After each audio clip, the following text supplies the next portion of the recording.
Right,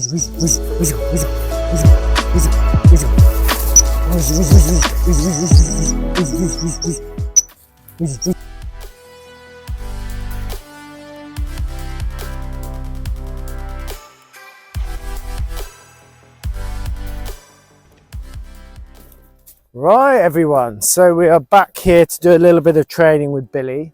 I've had some quite useful comments on my YouTube channel, sort of thanking me for breaking things down a little bit easier. So I'm going to really try and make a point of keeping things as simple as I can. Billy is slightly quirkier than Charlie, my cocker. He doesn't like too much pressure, otherwise he can tend to freeze. So I'm trying to keep things quite simple. He does regularly make mistakes, which I think is also good for you to see, and ways I try and get around stuff. He's a dog that I think I'm going to not push on quite as quickly as what I've been able to do with Charlie, although Charlie's a lot softer. He's a tougher dog, but he gets a little bit more flustered if you put too much pressure on him. I'm going to go out in the field now and do a bit of left, right and back work with some straight sends as well. It's all stuff I've done before, but I'm taking it to a slightly different spot now, still using my nice high-vis dummies.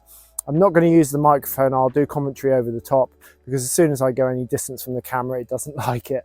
So off into the field now, and fingers crossed we get a little bit of footage for you. Right, so into this nice grass field, nice short grass. I'm going to shoot this on a wide angled lens, and it's actually easy for me not to do commentary at the time because I don't do things I don't normally do when I'm normally training him. So yep, we're going to give this a go and see how it gets on. Okay, right, so we're coming out into this nice short burgrass field, and as I previously said, we're going to do some left, right, back work and some straight sends. So we're going to start off by here putting a back retrieve out and one out to the left. Always trying to keep nice 90-degree angles for the left and the right, and then a 180 for the back retrieve. Okay, so I've been working on his delivery a little bit here. Still not perfect, but whilst I'm doing a lot of volume of training, I don't worry too much about the delivery, as long as the dog is holding the retrieve nicely when he comes back. A little bit of a jump there. He's always very, very keen, is Billy. So again, see, we're always putting out a nice 90-degree angle. So we're going to do a back retrieve next, pushing for the sky. I always take a little step to the left or the right, depending on which side I'm pushing the dog back with. So just sped this little bit up. Got the lead caught on his feet. So we're going to put it out to the other side now, onto the right. So we're now making the back with the left hand. So you'll have seen I use my left hand there to push him back. Sometimes I make him sit and hold the retrieve for a while. Other times I take it straight off him. So you'll notice there I took a big step to the left, and that's so that I could throw the retrieve accurately with my right hand. On those lefts and rights, I always do a high stop, try and drop my hand down in my hip, and then push out to the side. And that's how I make, there's a big defined difference between a back retrieve and a left and right, which at distance can get a bit more confusing. I put that retrieve out a little bit further that time, once again using my left hand to push him back. As I said previously, I always take a little step to the left and right at this stage. It just helps the dog go the right way. Again, that nice big step to the left hand side, so when I throw it, he watches it back over the correct shoulder. Once again, a nice push out to the right there. He's not a super rapid dog with his retrieve, but he is very, very keen. Bit of a nicer delivery there. I'm going to put that retrieve back out to the right hand side once again. High stop with my left, and then pushing him back. That tail's always going though, happy dog. Little trip there by me. So I'm moving him again, and now I'm going to put the retrieve out to the right hand side. Now I keep changing the position so that the dog learns to go on the command and not to a certain spot. If you always retrieved back into the same spot, the dog could actually start to perceive the place that you're sending them to be the command rather than the direction. So big step to the left again, put that one out behind him. I'm going a bit further back here, high stop, drop to my hip, push to the right. I'll always come back when I can to the spot where I sent the dog from. Now I can take the retrieve off him, and he should be in the position ready to go into the next retrieve. So out to the left this time, previously doing to the right, and use my right hand to send him back. So he's turning to my right to go back. That means I'm not turning him in a direction that the retriever's out to the side, because you'll find at this stage, if you do that, you'll struggle. Now here he just let go of the retrieve, so I walked away from him and said, nope, you've got to bring it into me. I'm not throwing it again unless I take it from your mouth. Step to the right, much easier on the right side as a right-handed person. Decided to push him back for the back retrieve once again using that right hand. Coming forwards, level the retrieve out to the left. Take the retrieve off him. And then I'm putting it back out once again. I think I'm going to do a high stop here. And then I push to the left. So I actually used my right hand, but pushed him left. And you'll often see me doing this. Sometimes I put both arms out. And that's because I'm trying to make sure the dog is paying attention to what the command is and not what he thinks I'm going to do. So I changed my mind there, decided to push it out to the right. So he went wrong there. So I don't get angry. All I'm going to do is take him back around to the spot, bring him back up again. And if they go wrong, I always try and make the next one super easy. So you saw there that I stood super close to him, and that was just to make sure that he went correct. So if a dog ever makes a mistake, he's normally telling you, or she's telling you, that they didn't quite get it. So always think, how can I make this easier? So now I'm going to do a couple of straight sends. So I've got one behind me, which would previously be in the right hand retrieve. And I'm just going to do a straight send. There's a few mistakes coming up in a minute. Mistakes on my part mainly.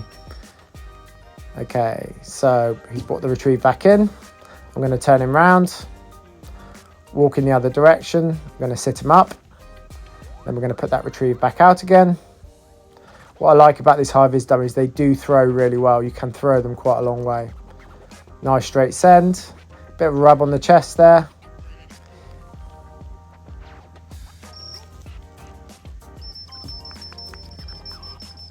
Springers can never run in a straight line. They always like to crab when they're running. That's one of the fundamental differences of a cocker and a springer. Springers can't often walk in a straight line. They walk slightly lopsided. Very Springer trait, that. Okay, put that retrieve back out.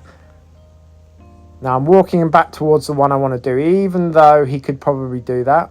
Now he hesitates here. He's not sure. So I give him a rub on the chest. I try and reassure him. He doesn't want to go again. Now here I go to stop him. I shouldn't have probably done that because he hesitated on the retrieve before. Now I've moved across to the right there to keep it 180. Now, as I said previously, I think also that he doesn't really like being stopped at the moment. Something I could do very early on with young Charlie. But with him, it's something I'm going to have to be very sparing with. Now I'm walking out towards the other retrieve now. I'm going to sit him up. I'm trying to give him some reassurance here, having stopped him. He does take that quite personally. But he runs out quite well on this one, which is fantastic. Again, can't run in a straight line. Front legs are going one way, back legs are going the other. Very characteristic of a Springer. So I'm going to put that retrieve back out once again. And now I went to send him straight away because sometimes that can help them run out, knowing that he's been a bit sticky. And you can see he's gone super sticky here. So I'm giving him lots of reassurance. So as I previously said, it's probably something I'm going to have to leave till much later on the stopping. But the session the day before, he'd done quite a few stops and hadn't had a problem at all. But this is just where he's quite quirky. So I'm going to give him a nice long retrieve. Again, trying to send him straight away. He runs out a bit tentatively and then he sort of gets halfway and then gets going again properly. So if they ever get sticky, sitting them up, throwing a retrieve and sending them while it's still in the air can help to get them going again.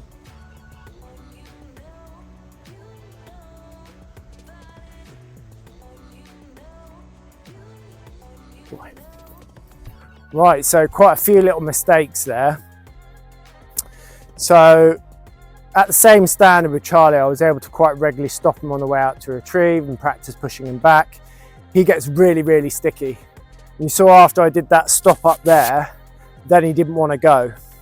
So I'm only doing very sporadic stops and I'm doing it in the end of the session so that I don't ruin the rest of it. And I'm just, with a bit of time, hopefully he'll come round to it with a few other things I can do later on.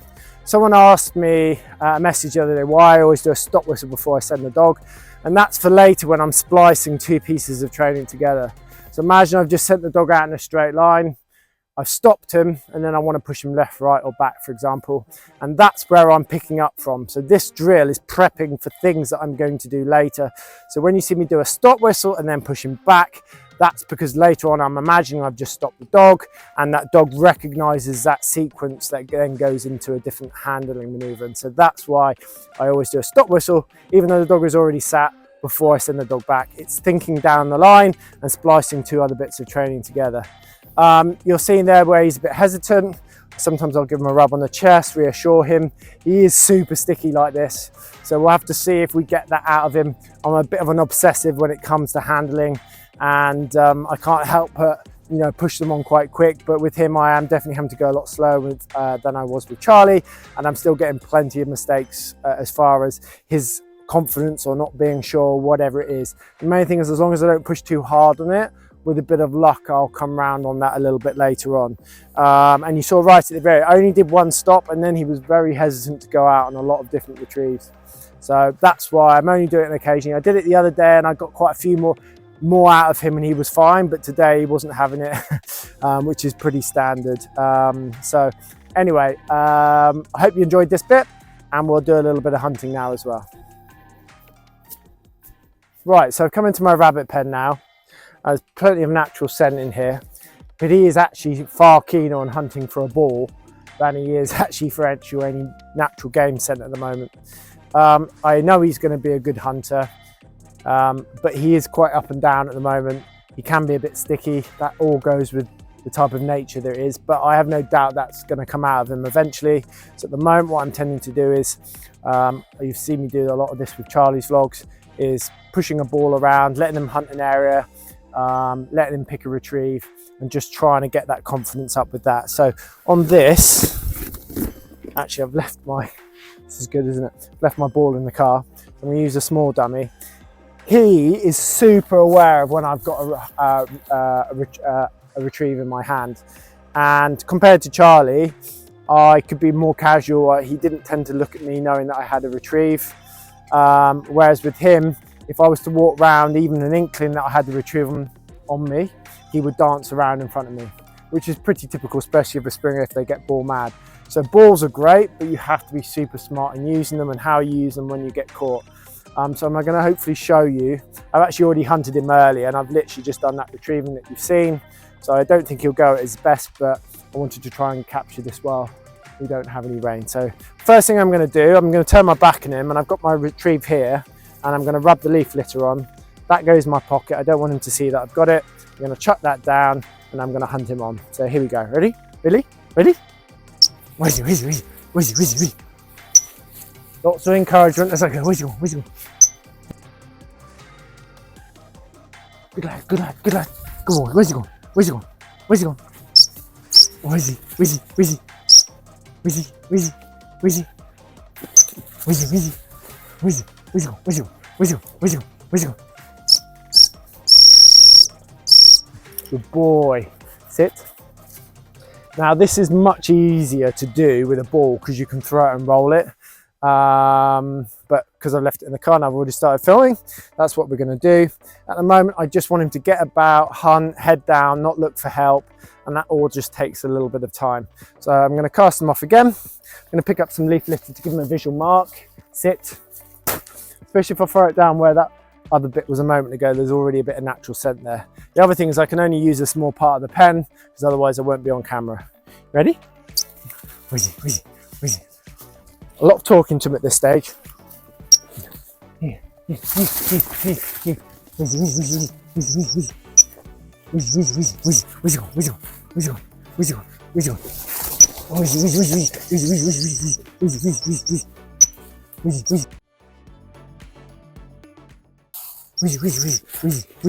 Go on, good boy, good boy. Good boy. So the art, good boy, dead. The art is to get the retrieve down without him seeing, and I tend to distract him. You also saw me do a swipe there. That's when I very quickly swipe the retrieve on the floor. You see how keen he is then for it. Billy. I then move on, let him hunt a bit more, and then I try and sit. Then I try and get it down. So we're going to go again. Sit. I go the other way. Ready? Wheezy, wheezy, wheezy, wheezy, wheezy, wheezy, wheezy, wheezy, wheezy. Good lad, good lad. Good boy. Good lad, good lad. Wheezy, wheezy, wheezy, wheezy, wheezy, wheezy, wheezy, wheezy, wheezy, wheezy, wheezy, wheezy, wheezy, wheezy, wheezy, wheezy. Good lad, good lad. So you might not see this one. Good boy, good boy, good boy. Here, sit. Good boy. The other way that you can do it is to just put your hands over his eyes like this. Put it out. I think they often end up sensing whether you've done that or not, but it's a good way of getting the retrieve down without him realizing. Again, I'm going to give him a visual mark.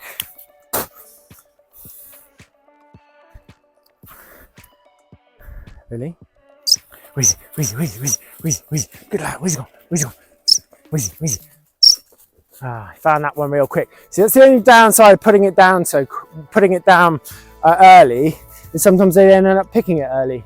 The good thing about having it in your hand is that you can control when you put it down. So if he's hunting really well, I won't put it down. If I feel him that he's starting to dry up, then I'll get the retrieve down super quick. So we'll go again. Go on, where's he gone? Where's he gone? Where's he gone? Where's he gone? Where's he gone? Good lad. Good lad. Where's he gone? Where's he gone? Where's he gone? Where's he gone? Where's he gone? Where's he gone? Where's he gone?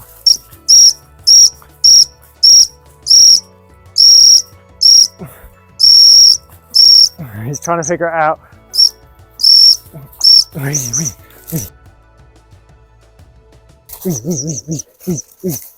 Here. So I'm going to put it down now without him realising it. So he was struggling to find it. There's no wind today. He was struggling to find it, so I used that. I used that to my advantage. I picked it up, got him to my hand. He obviously got the hit of scent, hunted really, really hard. And then I distracted him with my right hand and then dropped it behind him and then he found it. I do an awful lot of that. Okay, ready? Where's he gone? Good lad. Where's he? Good lad. Come on, where's he gone? Here.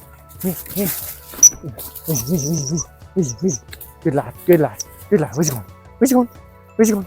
Oh. And he does go around the back of me occasionally. Where's he? Good lad. Where's he? Good boy, sit. Dead. So I'm not worried about pattern too much at this stage, as long as he's turning sit, coming to my hand. I'm letting him be a little bit free. I'd like him to get about more, quite frankly, but that will come with time. And you can see he's got a bit of style about him, and he's going to go up a load of gears. I'm absolutely sure of it. I'm sure in a year's time I'll be saying I'm struggling to hold him in front of me. But the main thing is here, he's having fun, he's finding retrieves. I'm trying not to encourage him looking at me. He does respond to a bit of verbal. Sometimes if I put my hand down there, he can jump up at my hand. So I'm having to manage that also very, very carefully. The key is not to be caught handling the retriever. Otherwise you'll end up with a dog just dancing around in front of you. That's very, very typical of a Springer. And so the art is to be dealing with these retrieves, but not getting caught. Anyway, I really hope you've enjoyed this video. Billy, sit. I really hope you've enjoyed this video. Don't forget to subscribe and like. Tell me your thoughts on the videos, if there's something you want me to try and cover. I know a lot of people don't watch right to the very end. So, but pop any questions down in the description and we'll do our best to answer those for you. Anyway, happy training, guys. Come on.